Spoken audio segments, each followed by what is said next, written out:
Hello student, आज આપણે પી વિભાગના તત્વોનો જે પહેલો સમૂહ છે, સમૂહ નંબર 15 છે, એના વિશે આપણે સમજવાના છે. તો સમૂહ 15 જે છે, જેને નિકોજન સમૂહ તરીકે પણ ઓળખવામાં આવે છે.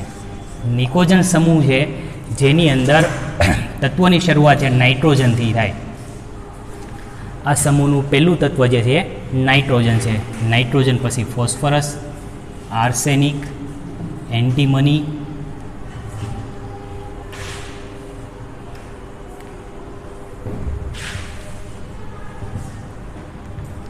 અને બિસ્મથ. આટલા ટોટલ 5 તત્વો જે છે એ સમૂહ 15 જે છે એની અંદર આવેલા હોય છે.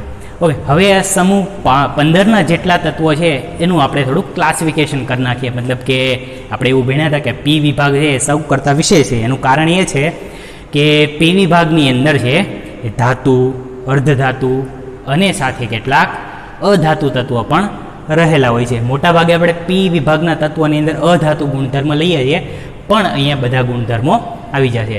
તો પેલું જે નાઇટ્રોજન અને ફોસ્ફરસ એ બંને તત્વો જે છે કેવા છે? અધાતુ તત્વો છે. આર્સેનિક અને એન્ટીમની જે છે અર્ધધાતુ તત્વો, અને બિસ્મથ છે એ કેવું છે? ધાતુ તત્વ છે. મતલબ કે આ સમૂહ છે આખો ખાસ કરીને વિશેષ બને છે 3 પ્રકારના તત્વો જેની અંદર છે એ આપણે સમાવેશ કરીએ છીએ. ઓકે, હવે તમને પ્રશ્ન એ થયો કે એન્ટીમની જે છે Sb જેની સંજ્ઞા છે એ Sp શું કામ છે? ઘણી વખત તમને એવો પ્રશ્ન થાય કે આવર્ત કોષ્ટકની અંદર મોટાભાગના તત્વો બધા એવા છે કે જેના નામ સાથે તેની સંજ્ઞા છે મેચ થતી હોય છે, પરંતુ અહીંયા એવું નથી. એન્ટીમનીમાં An આવવું જોઈએ ને, તો એન્ટીમનીમાં Sb શું કામ આવે? એનું કારણ એવું છે કે એન્ટીમની જે તત્વ છે એનું સામાન્ય નામ જે છે તેના પરથી Sb લેવામાં આવેલું છે. એનું સામાન્ય નામ જે છે એ છે સ્ટીબિયમ.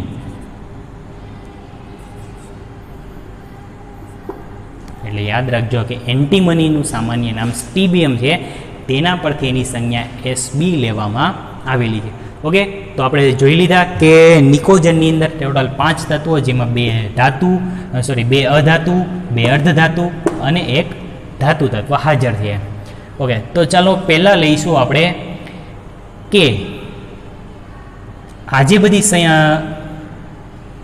તત્વો જે રહેલા છે તેના પ્રાપ્તિ સ્થાન, મતલબ કે તે ક્યાંથી મળી આવે. ઓકે, હવે પ્રાપ્તિ સ્થાન જેના ચોક્કસ હોય કે પૃથ્વીના પોપડાની અંદર કેટલા પ્રમાણમાં એ આવેલું છે.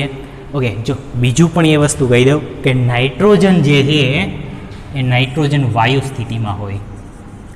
ફોસ્ફરસ, આર્સેનિક, એન્ટીમની અને બિસ્મથ આ બધા સંયોજનો જે છે એ કેવા છે? ઘન સ્થિતિમાં છે. તો આના મતલબ ઉપરથી તમે એટલું પણ સમજી શકો ને કે નાઇટ્રોજનનું પ્રમાણ કંઈક અંશે વાતાવરણમાં રહેલું હોય, કારણ કે વાયુ સ્થિતિમાં છે. બીજું કેટલાક ખડકોની અંદર સંયોજિત સ્વરૂપે હોય, પરંતુ આ 5 જે તત્વો છે એનું પ્રમાણ તમને સંયોજિત સ્વરૂપે કંઈક ને કંઈક મળશે, અથવા તો મુક્ત સ્વરૂપે પણ ઘન સ્થિતિમાં વાતાવરણમાં હશે નહીં. તો પેલું જે નાઇટ્રોજન છે એ N2 તરીકે છે 78% જેટલું વાતાવરણની અંદર રહેલું હોય. આ તમને બધાને ખબર છે કે 78% નાઇટ્રોજન વાયુ આપણા વાતાવરણની અંદર રહેલો છે. તો સૌથી વધારે પ્રમાણમાં વિશેષ માત્રા નાઇટ્રોજનની થઈ.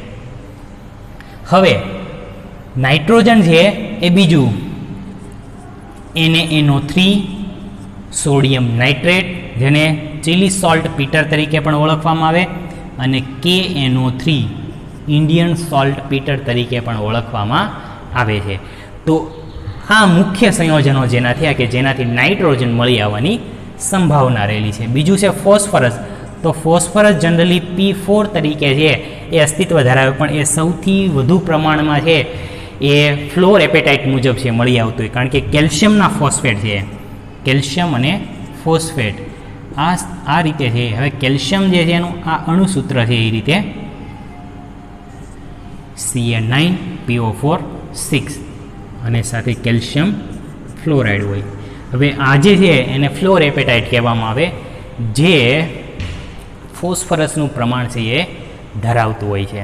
ઓકે, તો મોટાભાગનું ફોસ્ફરસ તમને આમાંથી મળી આવશે. આ સંયોજિત સ્વરૂપ જે છે પણ એટલું બધું છે એ વિશેષ સક્રિય હોવાથી બીજા સાથે જોડાય અને કંઈક સંયોજનો બનાવશે. હવે આર્સેનિક, એન્ટીમની અને બિસ્મથ એ સંયોજનનું પ્રમાણ બહુ ઓછી માત્રામાં મળતું હોય એટલે એ કોઈ બીજા ફ્લોરાઇડ સંયોજનો છે, સલ્ફેટ સંયોજનો છે એની સાથે સંયોજિત સ્વરૂપે તમને મળતું હોય છે, એટલે એની આપણે આગળ બહુ ચર્ચા કરવાની નથી. હા, એક યાદ રાખજો કે આ ક્યાંથી મળી આવે.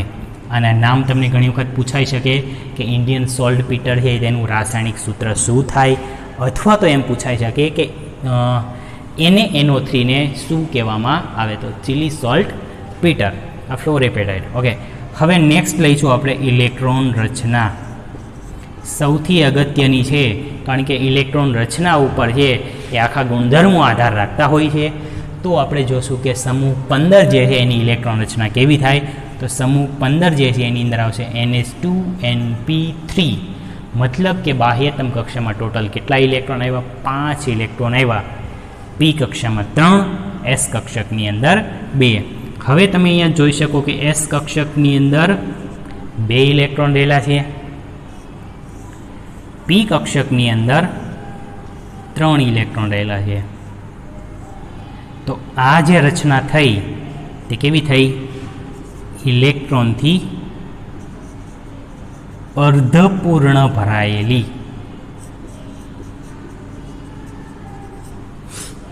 આ ગુણધર્મ બહુ અગત્યનો છે કે કોઈ પણ સંયોજન, તમે 11th એવું ભણ્યા હતા કે કોઈ પણ સંયોજનની છેલ્લી કક્ષાના ઇલેક્ટ્રોન છે એ કક્ષકમાં જો અર્ધપૂર્ણ રીતે કે પૂર્ણ રીતે ભરાયેલા હોય, એવું જરૂરી નથી કે પી કક્ષક જ હોય, ડી કક્ષક પણ હોઈ શકે, એફ કક્ષક પણ હોઈ શકે.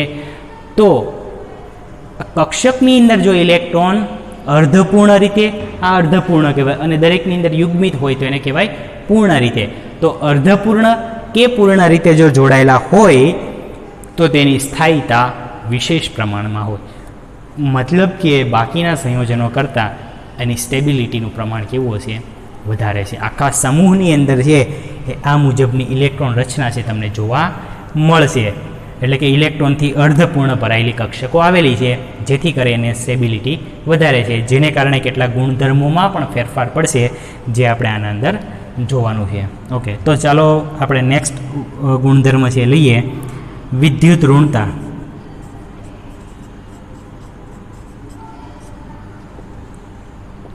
એકની અંદર ખાસ સમજી લ્યો એટલે બાકીના બધા સમૂહની અંદર સેમ આ જ પ્રોસેસ કરવાની છે, એટલે તમને આઈડિયા આવી જશે. ઓકે, તો વિદ્યુત ઋણતા શું આધારિત છે? આપણે વિદ્યુત ઋણતામાં એવું ભણ્યા હતા કે આવર્ત કોષ્ટકમાં તમે ડાબીથી જમણી તરફ જાઓ તો વિદ્યુત ઋણતા વધે, અને સમૂહમાં ઉપરથી નીચે તરફ આવો એમ વિદ્યુત ઋણતાની અંદર શું થાય? ઘટાડો થાય. ઘટાડો થવાનું કારણ શું કીધું હતું આપણે કાલે? ઘટાડો એટલા માટે થાય કારણ કે પરમાણુનું કદ છે એ વધે. પરમાણુનું કદ વધે તો ઇલેક્ટ્રોનનું સાપેક્ષ અંતર વધે, તો આકર્ષણ કરવાની વૃત્તિ ઘટે, તો વિદ્યુત ઋણતા ઘટે. હવે અહીંયા આપણી પાસે આવર્ત તો છે નહીં, બધા સમૂહ જ છે, તો દર્શાવીએ કઈ કે નીચે તરફ જતા સમૂહમાં નીચે તરફ જતા વિદ્યુત ઋણતા ઘટે. સમૂહમાં ઉપરથી નીચે તરફ જવામાં આવે તેમ વિદ્યુત ઋણતાના મૂલ્યમાં શું થાય? ઘટાડો થાય. ચાલો પછીનો ગુણધર્મ જે છે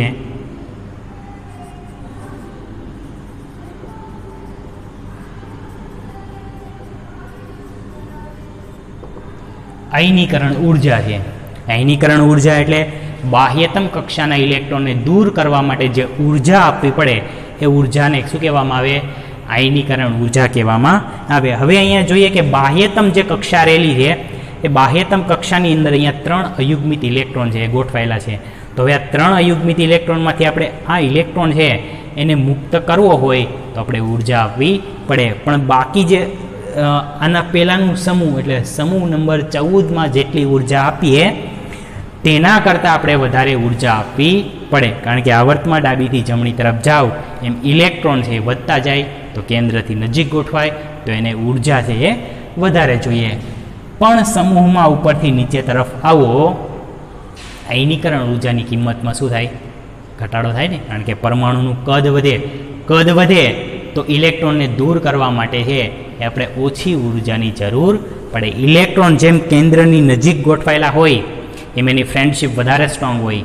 આપણે જેમ કહીએ ને બંને પાકા ભાઈબંધ છે, તો જેમ બહુ નજીક નજીક હોય એમ એના વચ્ચે એટ્રેક્શન પણ વધારે હોય અને એ દૂર જાય નહીં, એને વધારે ફોર્સ આપવો પડે. કોઈક મિત્ર કહે ચાલ ભાઈ હું બહાર જાઉં છું, તમે શું પૂછો કેમ, શું કામ છે, ક્યાં જાય છે?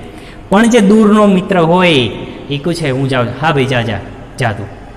તો અહીંયા એવું છે, સમૂહમાં ઉપરથી નીચે તરફ આવશો તેમ શું થાય, કેન્દ્રથી અંતર વધે તો ઇલેક્ટ્રોન ઝડપથી મુક્ત થાય. તો આપણે એવું લખી શકીએ કે સમૂહમાં નીચે તરફ જતા આયનીકરણ, આપણે એને ડેલ્ટા આઈ કહીએ છીએ. ડેલ્ટા આઈ એટલે કે આયોનાઇઝેશન એન્થાલ્પી, આયનીકરણ ઉર્જામાં ઘટાડો થાય. સમજાણું? ઓકે, તો ચાલો બીજું લઈએ કે કોઈ પણ પરમાણુ છે તેની પ્રથમ આયનીકરણ ઉર્જા છે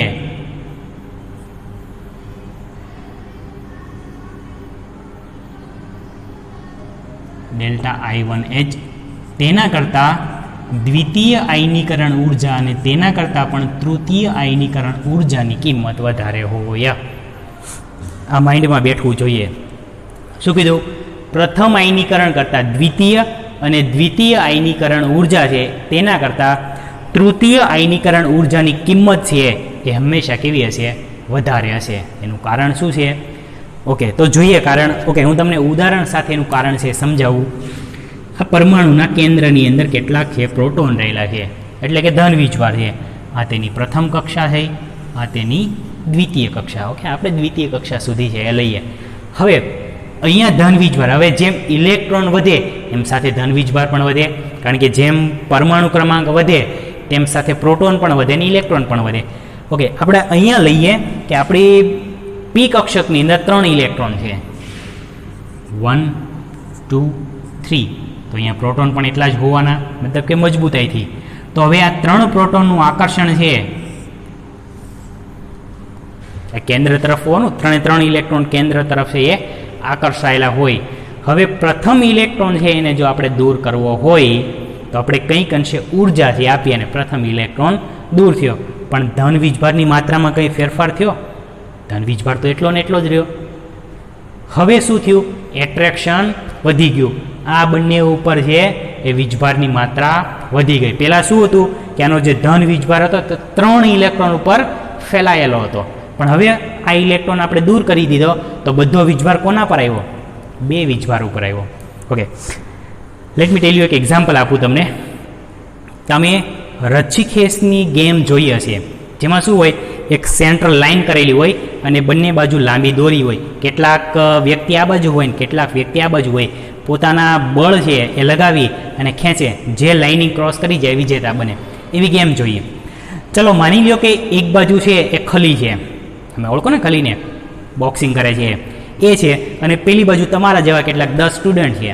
હવે બંને સાથે છે એ એટ્રેક્શન થઈ અને 10 સ્ટુડન્ટ આ બાજુ ખેંચે અને ખલી એક આ બાજુ ખેંચે છે. હવે શું થાય કે 10 સ્ટુડન્ટમાંથી છે એ ધીમે ધીમે ઓછા થતા જાય, 9 થાય, 8 થાય, 7 થાય, 5 થાય. હવે ખલીનું સ્ટ્રોંગ બળ તો એટલું જ રહેવાનું, અહીંયા બળ ઘટી ગયું ને, એટલે શું થાય કે આ જે પોતાના તરફ છે એ આકર્ષણ કરશે, એટલે પહેલા સ્ટુડન્ટ બધા ક્યાં જાય? આ બાજુ જતા રહે અને વિજેતા કોણ બની જાય? ઓબ્વિયસલી ખલી બની જાય. અહીંયા આવું થાય. શું થયું? આ જે કેન્દ્રમાં ચાર્જ રહેલો છે એ કોણ છે? ખલી છે, જેની સાથે 3 સ્ટુડન્ટ છે આકર્ષણથી જોડાયેલા છે. હવે શું થયું? એક તો જતો રહ્યો કે ભાઈ મારું કામ નથી, હું આમાં નહીં રહી શકું, તો આ નીકળી ગયો. હવે શું થયું કે ખલીનું જે બળ છે એ 2 સ્ટુડન્ટનો સામનો કરશે, એટલે વધવાનું જ છે ને. હવે માની લો કે આપણે બીજાને પણ તોડી નાખીએ, બીજો ઇલેક્ટ્રોન પણ જતો રહ્યો, તો આ તમારો જેવો સ્ટુડન્ટ ખલી સામે ટકી શકે? ન ટકી શકે. એટલે આને તોડવા માટે આપણે વધારે ઉર્જા જોઈએ. આપણે તોડવા માટે વાત કરીએ, પણ શું કરીએ કે જેમ જેમ ઇલેક્ટ્રોન દૂર થતા જશે એમ ત્રિજ્યાનું શું થાય? સંકોચન થાય. નજીક નજીક આવતા જાય ને ઇલેક્ટ્રોન, જેમ અહીંથી વિદ્યાર્થી છે ખડતા જશે, નીકળતા જશે, તો શું થાય? બધા કોના તરફ આવી જાય? ખલી તરફ જતા જાય. તો અહીંયા પણ એવું થાય કે જેમ જેમ ઇલેક્ટ્રોન દૂર થાય એમ કેન્દ્રથી આકર્ષણ વધતું જાય. હવે જેમ સ્ટુડન્ટ ઘટતા એમ એને આ તરફ જવું હોય તો મુશ્કેલ તો પડવાની જ છે. એટલા માટે છે પ્રથમ કરતાં દ્વિતીય અને દ્વિતીય કરતાં તૃતીય આયનીકરણ એન્થાલ્પીનું મૂલ્ય હંમેશા કેવું હોય? વધારે હોય. આ વસ્તુ ડેફિનેટલી બધાની અંદર યાદ રાખવાની ને રહેશે જ. હંમેશા પ્રથમ કરતાં દ્વિતીય, દ્વિતીય કરતાં તૃતીય આયનીકરણ એન્થાલ્પીનું મૂલ્ય કેવું હોય? વધારે હોય. ઓકે, ચાલો નેક્સ્ટ લઈશું પરમાણ્વીય કદ અથવા તો આયનીય કદ.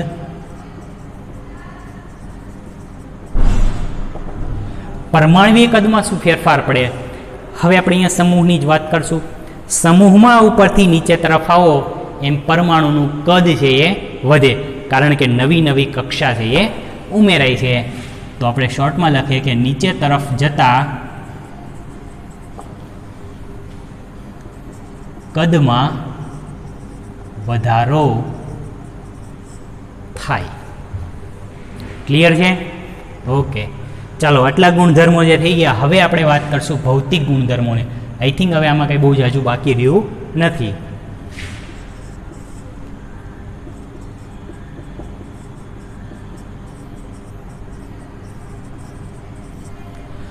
હવે ભૌતિક ગુણધર્મોની અંદર આપણે એની સ્ફટિક રચના દર્શાવીએ, એની ભૌતિક સ્થિતિ દર્શાવીએ વગેરે જેવા ગુણધર્મોની આપણે અહીંયા ચર્ચા કરીએ છીએ.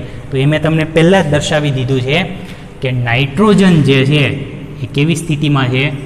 વાયુ સ્થિતિમાં રહેલો હોય. અને નાઇટ્રોજન હંમેશા N ટ્રિપલ બોન્ડ N સ્વરૂપે ગોઠવાયેલો હોય, એટલે એની સ્થાયીતા સૌથી વધારે છે. જ્યારે phosphorus, arsenic, antimony and bismuth આ જે તત્વો રહેલા છે એ બધા કેવા હોય? ઘન સ્થિતિની અંદર છે.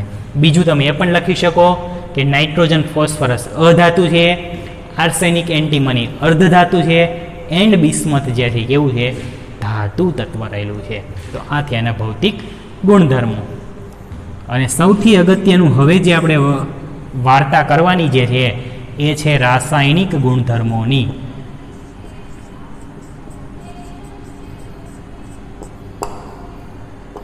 ઓકે, સૌથી અગત્યનું આપણા આ ચેપ્ટરની અંદર છે કે રાસાયણિક ગુણધર્મો છે એ કેવા હોય. તો રાસાયણિક ગુણધર્મોની અંદર આપણે પહેલાં લઈશું ઓક્સિડેશન અવસ્થા.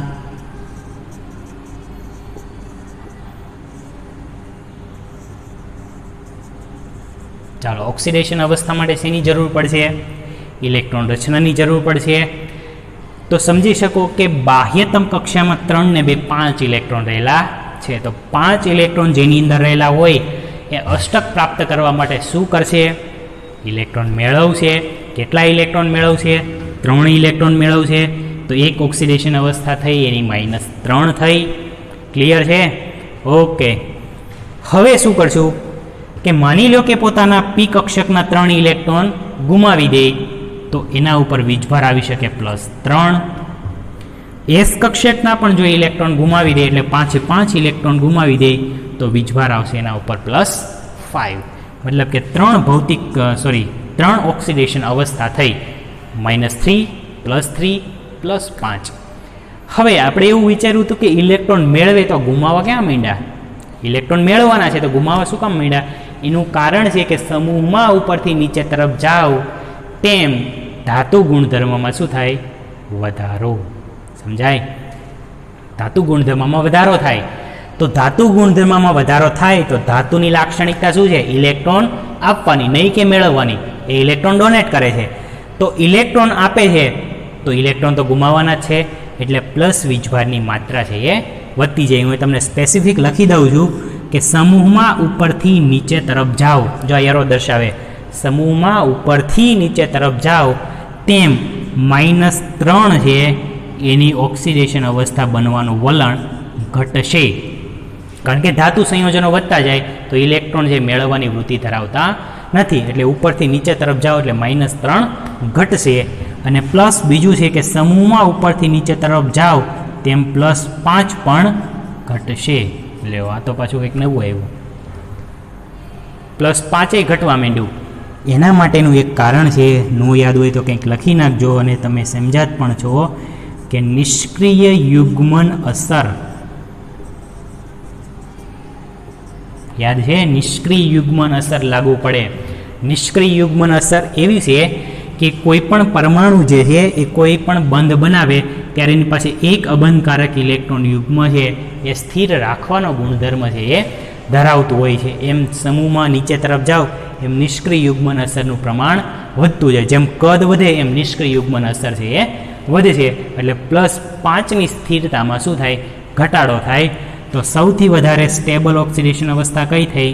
+3 થઈ. +3 સંયોજનની ઓક્સિડેશન અવસ્થા ખાસ વિશેષ પ્રમાણમાં જોવામાં મળશે. એટલે યાદ રાખજો કે સમૂહમાં ઉપરથી નીચે તરફ જાઓ તેમ શું થાય? નિષ્ક્રિય યુગ્મન અસરનું પ્રમાણ છે એ વધશે. એટલે +5 ઓક્સિડેશન અવસ્થા પણ ઘટશે. ઓકે, તો આ થઈ ઓક્સિડેશન અવસ્થા. ચાલો નેક્સ્ટ આપણે ડિસ્કસ કરીશું હાઇડ્રાઇડ અને ઓક્સાઇડ. અગત્યનું છે સૌથી. બીજું લઈશું આપણે ધાતુના હાઇડ્રાઇડ.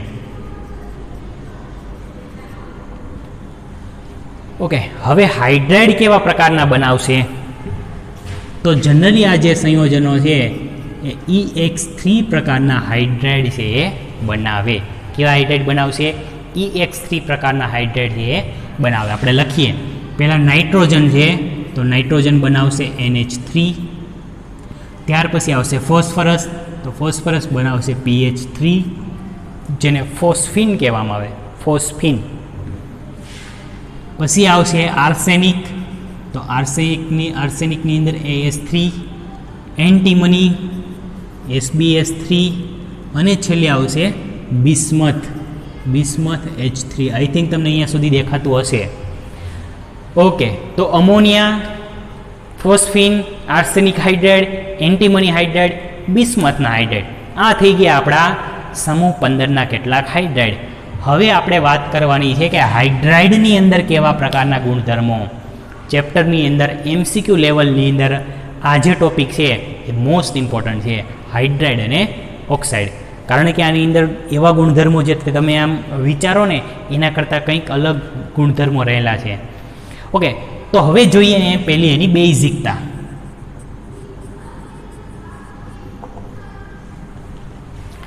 બેઝિકતા આધાર છે એ કોના ઉપર આધાર રાખે? સેન્ટ્રલ એટમ ઉપર આધાર રાખે. નાઇટ્રોજન પરમાણુ છે એના ઉપર બેઝિકતા આધાર નાઇટ્રોજન પરમાણુ કે એ સમૂહ 15નું કોઈ પણ તત્વ ઉપર જે બંધકારક ઇલેક્ટ્રોન યુગ્મ રહેલું છે એના ઉપર બેઝિકતાનો ગુણધર્મ રહેલો છે. કઈ થિયરી યાદ કરશો અહીંયા? લેવિસ એસિડ બેઝની થિયરી ભણ્યા ને 11th લુઇસ એસિડ બેઝ કોને કહેવાય? જે ઇલેક્ટ્રોન યુગ્મ દાન કરવાની વૃત્તિ ધરાવે તેને શું કહીએ છીએ આપણે? Lewis base. તો દરેકની પાસે એક બંધકારક ઇલેક્ટ્રોન યુગ્મ છે ને, 3 બંધ બનાવ્યા એટલે એક બંધકારક ઇલેક્ટ્રોન યુગ્મ છે એ દરેક પાસે રહેલું છે. નિષ્ક્રિય યુગ્મન અસરને કારણે એક ઇલેક્ટ્રોન યુગ્મ એ રાખે છે. એટલે હવે નાઇટ્રોજન જો ઇલેક્ટ્રોન યુગ્મ દાન કરે એમ બિસ્મથ પણ ઇલેક્ટ્રોન યુગ્મ છે દાન કરે. હવે સમજવાનું એ છે કે બેઝિકતાનું મૂલ્ય છે એ ઘટે કે વધે. આપણે સમૂહમાં ઉપર તમને એમ પૂછવું હોય કે NH3 અને બિસ્મથના હાઇડ્રાઇડ આ બંને છે એના વચ્ચે સૌથી વધારે બેઝિક કયું છે? અમોનિયા છે એ બેઝિકતા વધારે છે. મતલબ કે સમૂહમાં ઉપરથી નીચે તરફ જાશો, સમૂહમાં ઉપરથી નીચે તરફ જાઓ એમ બેઝિકતા ઘટે. એટલે NH3 સૌથી વધારે બેઝિક, પછી આવશે PH3, પછી આવશે AH3 અને પછી આવશે HbS3. સમજાણું? સમૂહમાં ઉપરથી નીચે તરફ આવો એમ બેઝિકતાનું મૂલ્ય છે એ ઘટે. હવે આપણે વાત કરીએ આની પાસે હાઇડ્રોજન રહેલા છે. જોયું? નાઇટ્રોજન, ફોસ્ફરસ બધા સંયોજનો પાસે હાઇડ્રોજન રહેલા છે. તો હાઇડ્રોજન શું કાપે? ડોનેટ કરશે. હાઇડ્રોજન ડોનેટ કરે તો એનો ગુણધર્મ કેવો થયો? રિડક્શન કરતા. જો આ પણ અગત્યનું છે. રિડક્શન કરતાનો ગુણધર્મ કેમ થાય? હવે તમે આમ જોતા બધાને એવું જ લાગે કે અમોનિયા સૌથી વધારે સ્ટ્રોંગ રિડક્શન કરતા હશે, કારણ કે એ શું કરે? હાઇડ્રોજન આપી દે ઝડપથી. પરમાણુનું કદ નાનું છે, પણ એ જ મુખ્ય તફાવત છે. બિસ્મથના હાઇડ્રાઇડ જે છે એ સૌથી વધારે રિડક્શન કરતાનો ગુણધર્મ ધરાવે. ત્યાર પછી આવશે એન્ટીમનીના હાઇડ્રાઇડ, ત્યાર પછી આર્સેનિકના હાઇડ્રાઇડ, ત્યાર પછી ફોસ્ફરસના હાઇડ્રાઇડ અને છેલ્લે આવશે અમોનિયા. તો હવે આ આપણે સમજવું રહ્યું કે રિડક્શન કરતાનો ગુણધર્મ કેમ સમૂહમાં ઉપરથી નીચે આવો એમ વધે. ઓકે, હું તમને એક સાવ સાદા એક્ઝામ્પલથી સમજાવું. માની લો કે આપણે નાઇટ્રોજન લઈએ તો નાઇટ્રોજનનું કદ કેવું છે? નાનું છે. નાઇટ્રોજનનું કદ નાનું છે. હવે એની સાથે જ્યારે હાઇડ્રોજન જોડાય ત્યારે એની બંધ લંબાઈ કેવી થાય? ઓછી થાય ને, કારણ કે નાઇટ્રોજન સૌથી વધારે વિદ્યુત ઋણ છે. ઇલેક્ટ્રોન યુગ્મ ખેંચી રાખે, બંધ લંબાઈ ઘટે. એવી રીતે બિસ્મથ છે. બિસ્મથનું કદ કેવું છે? ઓબ્વિયસલી કદ મોટું છે, સમૂહમાં નીચે આમ કદ વધે. એમાં નવું શું છે? પણ નવું આ છે કે એ હાઇડ્રોજન સાથે જ્યારે બંધ બનાવે ત્યારે એની બંધ લંબાઈ વધે. આટલા સુધી સમજાણું. નાઇટ્રોજનનું કદ નાનું, એટલા માટે હાઇડ્રોજન સાથેનો બંધ છે એ ટૂંકો હોય, અને બિસ્મથનું કદ મોટું તો હાઇડ્રોજન સાથેનો બંધ મોટો હોય. ઓકે, તો શું થાય? હવે રિડક્શન કરતાનો મતલબ શું થાય? આપેલા પદાર્થનું રિડક્શન કરે. રિડક્શન કરે એટલે કે હાઇડ્રોજન આપે છે. હવે હાઇડ્રોજન આપવો એ રિડક્શન કરતાનો ગુણધર્મ. હવે આપણે અહીંથી હાઇડ્રોજન દૂર કરવાનો છે. આપણે આ બંધને તોડવાનો છે. તો કયા બંધની અંદર છે હાઇડ્રોજન ઝડપથી તૂટી જાય? સ્વાભાવિક છે કે બિસ્મથ હાઇડ્રોજનનો બંધ છે ઝડપથી તૂટી જાય. શું કામ? બંધ લંબાઈ કેવી છે? વધારે છે ને? બંધ લંબાઈ જેમ વધારે હોય એમ તોડવો સરળ પડે. જેમ બંધ લંબાઈ ટૂંકી એમ કેવી હોય? મજબૂત હોય. બંધ લંબાઈ ટૂંકી, મજબૂતાઈ વધારે. બંધ લંબાઈ લાંબી, મજબૂતાઈ ઓછી, એટલે તોડવો વધારે સરળ પડે. માની લો કે તમારી પાસે આવડી મોટી લાકડી હોય તો એને તમારે તોડવી હોય તો જનરલી તમે થોડું ફોર્સ લગાવીને તોડી શકો. પણ એ જ લાકડી જો આવી એકદમ ટૂંકી હોય તો એને તોડવામાં તમારે થોડુંક વધારે બળ લગાવવું પડે. એટલે ક્ષેત્રફળ વધી ગયું. બંધ આટલું યાદ રાખવાનું કે બંધની લંબાઈ જેટલી વધારે એટલો તોડવો સરળ પડે. તો બિસ્મથમાંથી હાઇડ્રોજન છે એ એમોનિયા કરતાં ઝડપથી મળે. આપણે એ જ જોઈએ છે, જે ઝડપથી હાઇડ્રોજન આપે એ પ્રબળ રિડક્શન કરતાનો ગુણધર્મ જે છે એ ધરાવતા હોય. લો, થઈ ગયો તમારો આન્સર સોલ્વ. ખબર પડી શું કર્યું? રિડક્શન કરતાનો ગુણધર્મ અને બેઝિકતાના ગુણધર્મ ઉપર છે એ અલગ અલગ ગુણધર્મો છે એ લાગુ પડે છે. અહીંયા શું આપણે લાગુ પડ્યું? હાઇડ્રોજન કેમ મુક્ત થાય? બેઝિકતાની અંદર આપણે શું રાખ્યું? જેમ કદ નાનું એમ ઇલેક્ટ્રોન ઇઝીલી અવેલેબલ હોય એટલે ડોનેટ ઝડપથી કરે. અહીંયા આપણે ઇલેક્ટ્રોન યુગ્મ ઉપર આધારિત રાખ્યું. અહીંયા રિડક્શન કરતાની અંદર આપણે હાઇડ્રોજન ઉપર યાદ રાખ્યું. ચાલો હવે આપણે જોઈએ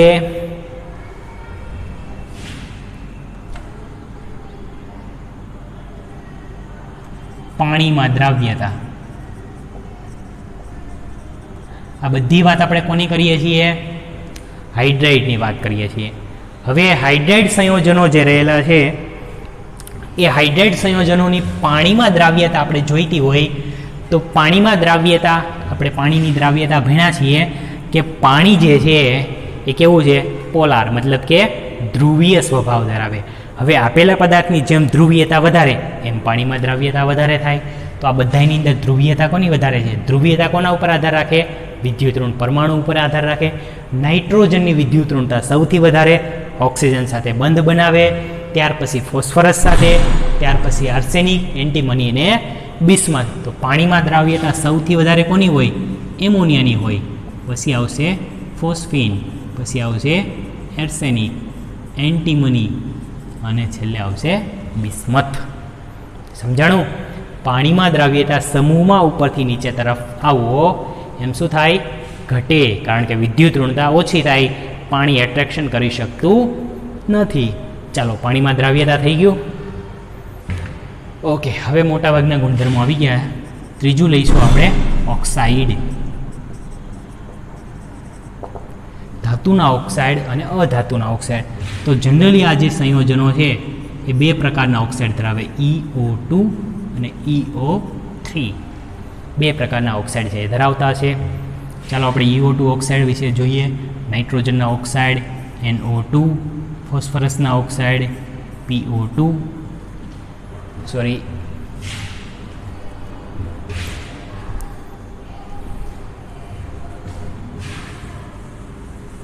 બે પ્રકારના ઓક્સાઇડ આ ટાઈપના આવશે, E2 O3 અને E2O5 બે નાઇટ્રોજન આવશે. હવે E2O3 જે ચાર્જ રહેલો છે અહીંયા નાઇટ્રોજન 15મા સમૂહનું કોઈ પણ તત્વ તેના પર વીજભાર કેટલો આવે? +3 આવે. અહીંયા કેટલો આવશે? +5 આવશે. એટલે +3 અને +5 ઓક્સિડેશન અવસ્થાવાળા તત્વો ધરાવે છે. ચાલો માની લઈએ કે આપણે આવું લઈએ N2O3. ફોસ્ફરસની અંદર જોઈએ તો P2O3, આર્સેનિકની અંદર જોઈએ તો AS2O3 અને પછી એન્ટીમનીમાં લઈએ તો AS2O3. આવા ઓક્સાઇડ રહેલા છે. હવે ઓકે, આપણે E2O5 અત્યારે લખતા નથી કારણ કે આના જેમ જ સૂત્ર બનશે. તો આના માટે પહેલું વસ્તુ જે છે અહીંયા જેમ બેઝિકતા દર્શાવી અહીંયા આપણે એસિડિકતા દર્શાવશું. જનરલી ઓક્સાઇડ સંયોજનો જે છે એ શું ધરાવતા હોય? એસિડિકતાની વેલ્યુ ધરાવતા હોય. હવે એસિડિકતા કોના ઉપર આધાર રાખે? એસિડિકતા કોના ઉપર આધાર રાખે? મધ્યસ્થ પરમાણુ છે એની વિદ્યુત ઋણતા ઉપર આધાર રાખે. જો અહીંયા હું તમને લખી દઉં, એસિડિકતા જે છે એ મધ્યસ્થ પરમાણુના ની વિદ્યુત ઋણતા પર આધાર રાખે. એટલે જેની વિદ્યુત ઋણતા સૌથી વધારે હશે તેની અંદર એની એસિડિકતા વધારે છે. હવે મધ્યસ્થ પરમાણુ તો આપણે જોઈએ કે આ તરફ જાઓ તેમ વિદ્યુત ઋણતા ઘટતી જાય.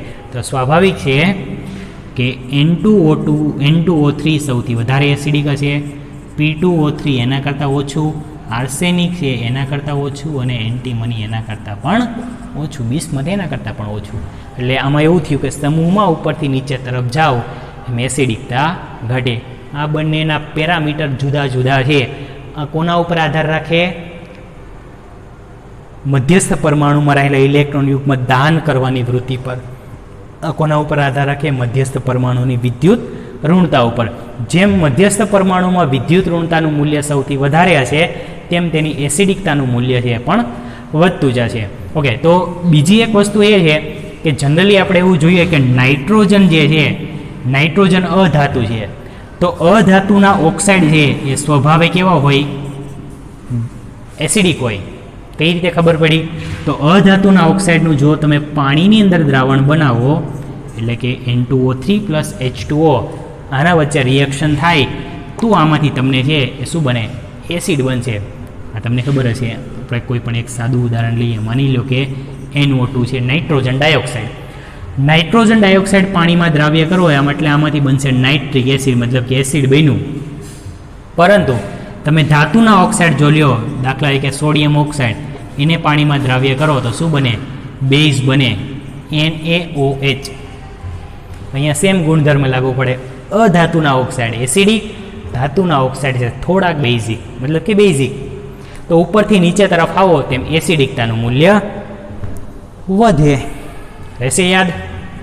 ઓકે, હવે આપણે જે બીજું વસ્તુ આમાં સમજવાની છે એ વસ્તુ છે કે માની લો કે બે ઓક્સાઇડ છે, એક P2O3 છે અને એક છે P2O5. આ બંને ઓક્સાઇડ જ છે. તો બંને ઓક્સાઇડની અંદર એસિડિકતાનું મૂલ્યમાં ફેરફાર થાય? હા, બિલકુલ થાય. ઓક્સિડેશન આંક વધે તો એસિડિકતા વધે. આટલું યાદ રાખવાનું. ઓક્સિડેશન આંક વધે તો શું થાય? એસિડિકતા વધેનું કારણ છે કે મધ્યસ્થ પરમાણુની આજુબાજુ જેમ ઋણ વીજભારવાળું ક્ષેત્ર જેટલું વધે તેમ તેની એસિડિકતાનું મૂલ્ય વધે. કારણ કે ઓક્સિડેશન આંક વધે એટલે ઓક્સિજન વધવાના જ છે, એટલે ઋણ ક્ષેત્ર વધે. અહીંયા ફોસ્ફરસ પર વીજભાર આવશે +3, અહીંયા આવશે +5, મતલબ કે ઓક્સિડેશન આંક જેમ વધે તેમ પણ તેની એસિડિકતાનું મૂલ્ય છે એ વધતું જશે. ઓકે, ઓક્સાઇડના ગુણધર્મો થઈ ગયા. હવે આપણે લેશું હેલાઇડ. ઓકે, તો જનરલી MX3 અને MX5. ઓકે, અહીંયા આપણે E લખ્યું, અહીંયા M લખ્યું, એક જ મિનિંગ છે. તો MX3 અને MX5 બે પ્રકારના હેલાઇડ છે એ બનાવતા હોય.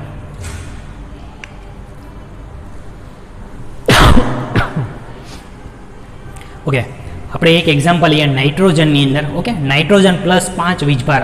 જો એ હું તમને કહેવાનું ભૂલી ગયો કે નાઇટ્રોજન છે એ +5 ઓક્સિડેશન અવસ્થાઓ છે ધરાવતા નથી. એક જ સ્થિતિ છે એવી એના અંદર +5 ઓક્સિડેશન અવસ્થા ધરાવે, N2O5 ઘણી વાર બને.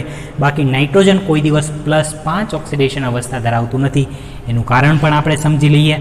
નાઇટ્રોજનની ઇલેક્ટ્રોન રચના આપણે જોઈએ તો 7 નંબરનું તત્વ છે. 1s ની અંદર 2 ઇલેક્ટ્રોન છે, 2s માં 2 ઇલેક્ટ્રોન, 2p ની અંદર કેટલા? 3 ઇલેક્ટ્રોન. એટલે છેલ્લી કક્ષાની અંદર 5 ઇલેક્ટ્રોન થયા.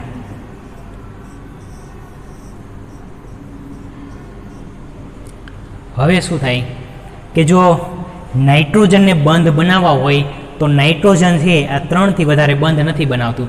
ઘણી વખત 4 બંધ છે આ એસ કક્ષક સાથે, કારણ કે એની છેલ્લી કક્ષકમાં 4 કક્ષક જ અવેલેબલ છે, એસની 1 અને પીની 3, કારણ કે એમાં ડી કક્ષક નથી. તમે આવું જોયું ભાઈ કોઈ દિવસ કે 2D કક્ષક અવેલેબલ હોય? નથી હોતી. 2D કક્ષક નથી, કારણ કે ડી કક્ષકની શરૂઆત જ ક્યાંથી થાય? 3D કક્ષકથી. એટલે અહીંયા તમે એવું લખી શકો કે નાઇટ્રોજન છે તેની પાસે ડી કક્ષકની ગેરહાજરીને કારણે તે +5 ઓક્સિડેશન અવસ્થા ધરાવતું નથી. સોરી. ઓકે, ચાલો આપણે લઈએ ફોસ્ફરસની અંદર. ઓકે, ક્લોરીન લઈએ, PCl3 અને PCl5.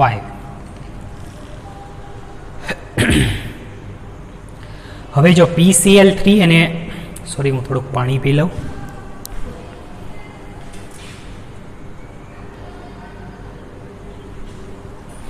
ઓકે, ચાલો PCl3 અને PCl5.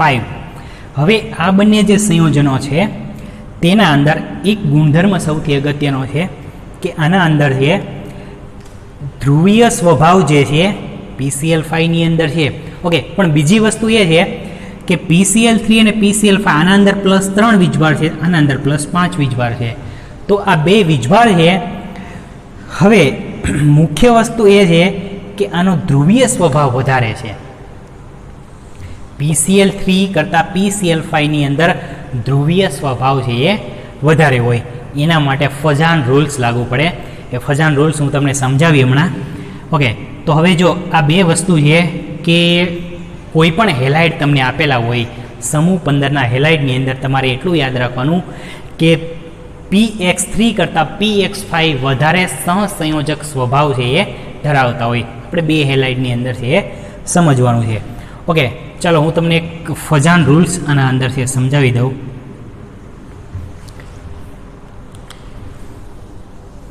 ઓકે, આટલું હું કાઢી નાખું છું.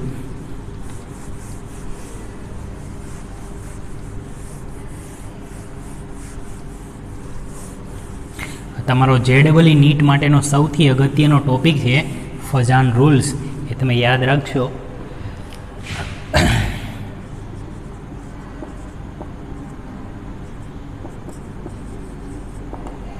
ઓકે, ફજાન રૂલ્સની અંદર ફજાને એવું કીધેલું છે કે કોઈ પણ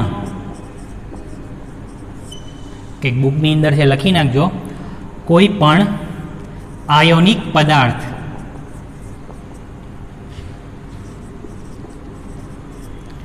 સંપૂર્ણપણે આયોનિક હોતો નથી. તેમાં કંઈક અંશે સહસંયોજક સ્વભાવ રહેલો છે. શું કર્યું? ફજાન રૂલ્સની અંદર ફજાને એવું કીધું છે કે કોઈ પણ આયોનિક પદાર્થ છે એ 100% આયોનિક હોતો નથી. એના અંદર કંઈક અંશે છે એ સહસંયોજક સ્વભાવ છે રહેલો છે. ઓકે, આ તમારા માટે નવું આવ્યું કે આયોનિક પદાર્થ તો આયોનિક હોય અને સહસંયોજક વચ્ચે બે અલગ ક્યાં આવ્યું? હું તમને સમજાવું. તમને ઉદાહરણ આપું NaClનું. સોડિયમ ક્લોરાઇડ કેવો પદાર્થ છે? ઓબ્વિયસલી તમે કહેશો આયોનિક છે, આયોનિક જ છે. પણ NaClની રચના કેમ થઈ? સોડિયમ છે એ પોતાનો 1 ઇલેક્ટ્રોન ગુમાવે અને સોડિયમ ધન આયન બને, અને ક્લોરીન છે એ ગુમાવેલું એક ઇલેક્ટ્રોન મેળવીને ક્લોરાઇડ આયનમાં રૂપાંતર થાય. તો હવે તમે મને કહો સોડિયમ કરતાં સોડિયમ પ્લસનું કદ કેવું હોય? નાનું હોવાનું થાય ને. ઇલેક્ટ્રોન ગુમાવે તો આકર્ષણ વધે, ત્રિજ્યા સંકોચાય, કદ વધે. ક્લોરીન કરતાં ક્લોરીન આયનનું કદ વધવાનું, કારણ કે ઇલેક્ટ્રોન મેળવે તો કક્ષા વિસ્તરણ પામે, એટલે કદ છે વધે. હવે હું તમને એમ સમજાવું કે સોડિયમ છે એનું કદ કેવું છે? નાનું છે. સોડિયમ પરમાણુ છે, સોડિયમ પરમાણુનું કદ અથવા તો ધન આયનનું કદ હંમેશા કેવું હોય? નાનું હોય છે.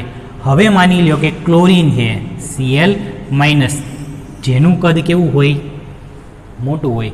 ધન આયન હંમેશા નાનો, ઋણ આયન હંમેશા મોટો. પણ થાય એવું કે ધન વીજભાર જે છે એને પોતાનો સોડિયમે પોતાનો ઇલેક્ટ્રોન આપી દીધો અને ધન વીજભાર મેળવો. ક્લોરીને ઇલેક્ટ્રોન મેળવી લીધા. પણ હવે શું થયું કે સોડિયમ આયન જેમ નાનો થયો એમ તેના અંદર પોઝિટિવ ચાર્જની માત્રા વધી ગઈ. પહેલાં શું હતું? પોઝિટિવ ચાર્જની માત્રા ઇલેક્ટ્રોન સાથે વહેંચાયેલી હતી, પણ હવે ઇલેક્ટ્રોન તો ક્લોરીન પાસે જતા રહ્યા. તો અહીંયા કદ આયન જેમ ધન આયનનું કદ જેમ નાનું થયું એમ તેનો પોઝિટિવ પાવર છે એ વધી ગયો. પોઝિટિવ પાવર વધી ગયો એટલે શું કરશે કે ક્લોરીન પાસેના ઇલેક્ટ્રોન યુગ્મ છે પોતાના તરફ આકર્ષવાની વૃત્તિ છે એ ધરાવે, કારણ કે ધન આયન જેમ વધારે એમ ઇલેક્ટ્રોનનું શું કરશે? આકર્ષણ કરશે. છોટા કદ બડા ધમાકા. શું કર્યું એણે? કદ નાનું, પોઝિટિવ ચાર્જ વધ્યો એટલે ઇલેક્ટ્રોન જે છે એ પોતાના તરફ ખેંચશે. એટલે આ શું થયું? શેરિંગ ઓફ ઇલેક્ટ્રોન થયું ને. જુઓ તમે, ક્લોરીન અને સોડિયમ બંને વચ્ચે ઇલેક્ટ્રોન આવી ગયો એટલે શું થયું? ઇલેક્ટ્રોનનું શેરિંગ થયું. કમ્પ્લીટલી ઇલેક્ટ્રોન ટ્રાન્સફર નથી થયા, પણ ક્યાં થયા? વચ્ચે કંઈક અંશે શેરિંગ થયું. તો આ જે બંધ છે એને કેવો કહેવાય? સહસંયોજક. એટલા માટે એવું કહેવાય કે કોઈ પણ આયોનિક પદાર્થ હંમેશા પણ છે એ આયોનિક હોતો નથી. સેમ અહીંયા લાગુ પાડશું એવું PCl5, PCl3, એટલે આના અંદર પણ આયોનિક સ્વભાવ હોય, આના અંદર પણ આયોનિક સ્વભાવ હોય, પરંતુ જેમ બંધની સંખ્યા વધે તેમ આયોનિક કેરેક્ટર છે એ વધવાનું છે. એટલે વીજભારની માત્રા છે એ આના પર વધારે હોય. P+3 કરતાં P+5ની અંદર છે પોઝિટિવ ચાર્જ વધારે હોવાનો, એટલે શું કરશે? સહસંયોજક વૃત્તિ છે એ વધશે. તો આટલું યાદ રાખવાનું કે PCl3 કરતાં PCl5 છે જેનો ધ્રુવીય સ્વભાવ કેવો હોય, સહસંયોજક સ્વભાવ વધારે હોય, એટલે +3 કરતાં +5ની અંદર ધ્રુવીય સહસંયોજક સ્વભાવ મેક્સિમમ છે. તો અહીંયા સુધીના આપણે રાસાયણિક ગુણધર્મો છે એ પૂરા કરીએ છીએ. હવે કાલથી આપણે જે છે અહીંયા કેટલાક જે તત્વો આપેલા છે દરેક તત્વો છે એની કેટલીક બનાવટ કરવાની છે, એના રાસાયણિક ગુણધર્મો અને પછી કેટલાક સંયોજનો છે એનો આપણે ઉપયોગો પણ આના અંદર જશું. ઓકે, તો થેન્ક યુ.